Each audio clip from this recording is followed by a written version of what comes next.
Cricket নিয়ে ধ্বংসের খেলায় মেতেছে ইন্ডিয়া। নিজেদের মোড়লগিরি দেখাতে গিয়ে তারা ক্রিকেটকে ধ্বংসের মুখে ঠেলে দিচ্ছে। আমরা কম বেশি সবাই জানি ক্রিকেটে বরাবরই মোড়লদের রাজত্ব চলে। একসময় ক্রিকেট দুনিয়ার হট টপিক ছিল বিগ থ্রি রাজত্ব। বিগ থ্রির তিনটি দেশ হলো ভারত, অস্ট্রেলিয়া ও ইংল্যান্ড। কিন্তু এখন বাকি দুই মোড়লকে পেছনে ফেলে ভারতই ক্রিকেটের হর্তাকর্তা হয়ে উঠেছে। ভারতীয় ক্রিকেট বোর্ডের কর্তাদের অহংকার তাদের নিজেদের ক্রিকেট এবং তাদের চেয়ে তুলনামূলক ছোট দলকে ধ্বংসের মুখে ফেলে দিচ্ছে ভারত। প্রিয় দর্শক, কিভাবে ভারত ক্রিকেটকে ধ্বংস করছে তাই জানাবো আজকের ভিডিওতে। ভারতের খেলা মানেই ব্যবসা। বর্তমানে বিশ্ব ক্রিকেটের বাজারে ভারতের আধিপত্য রয়েছে।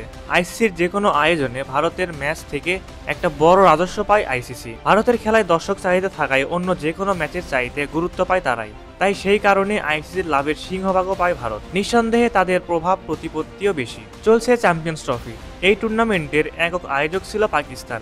অথচ ভারতের মোড়লগিরির কারণে হাইব্রিড মডেলে হচ্ছে এবারের আসর। বিশ্ব ক্রিকেটের নিয়ন্ত্রক সংস্থা আইসিসির ওপর রীতিমতো ছড়ি ঘুরিয়ে হাইব্রিড মডেলে চ্যাম্পিয়ন্স ট্রফি আয়োজনের আবদার পূরণ করেছে তারা। এর ফলে টুর্নামেন্টে নিজেদের সব ম্যাচ এখন ভারত নিরপেক্ষ ভেন্যুতে খেলবে। এমনকি টুর্নামেন্টের স্বাগতিক দেশ পাকিস্তানকেও ভারতের বিপক্ষে খেলতে বিমানে চড়তে হবে। বেশিরভাগ ক্রিকেটার এবং সাধারণ সমর্থকরা মনে করেন আসলে ক্রিকেটের মূল শাসক ভারতই। আইসিসি সেক্ষেত্রে দর্শকের ভূমিকায় থাকে। ক্রিকেট ম্যাচে ভারত যখন প্রতিপক্ষ হিসেবে বাংলাদেশকে পায় তখন যেন তারা সব ধরনের আটঘাট বেঁধে মাঠে নামে। রেফারি পর্যন্ত তাদের পক্ষে কথা বলে। মাঠের খেলায় বাংলাদেশকে হারাতে পারবে না জেনেই তারা মূলত এমন কাণ্ড ঘটায়। অথচ আইসিসি কিংবা ক্রিকেটের সাথে সংশ্লিষ্ট কেউ কিচ্ছু করতে পারে না ভারতের বিপক্ষে।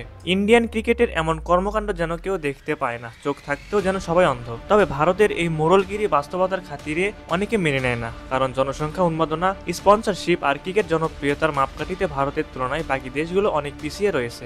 এই ব্যাপারগুলোর সাথে অর্থনীতি সরাসরি জড়িত বলেই ভারতের এই অবস্থা। চ্যাম্পিয়ন্স ট্রফি নিয়ে কত না জল ঘোলা হলো। পাকিস্তানে খেলতে চায়নি ভারত, হাইব্রিড মডেলে সমাধান হলো। এরপর জার্সিতে পাকিস্তান শব্দটি রাখতে চায় না রোহিত শর্মারা। কত কিছুই না করলো তারা, শুধুমাত্র তাদের অহংকার ও তাদের অর্থের জোরে। দিন শেষে হয়তো এই অর্থই সবকিছু, সেটা বাস্তবিক জীবন হোক বা ক্রিকেটে। তবে সেই অর্থের ক্ষমতাকে ভারত সবসময় অপব্যবহার করে, এটা প্রায় জোর দিয়ে বলা যায়। সুপ্রিয় দর্শক, আপনাদের কাছে কি মনে হয় ক্রিকেট ধ্বংসের পিছনে ভারতের ভূমিকা কতটুকু?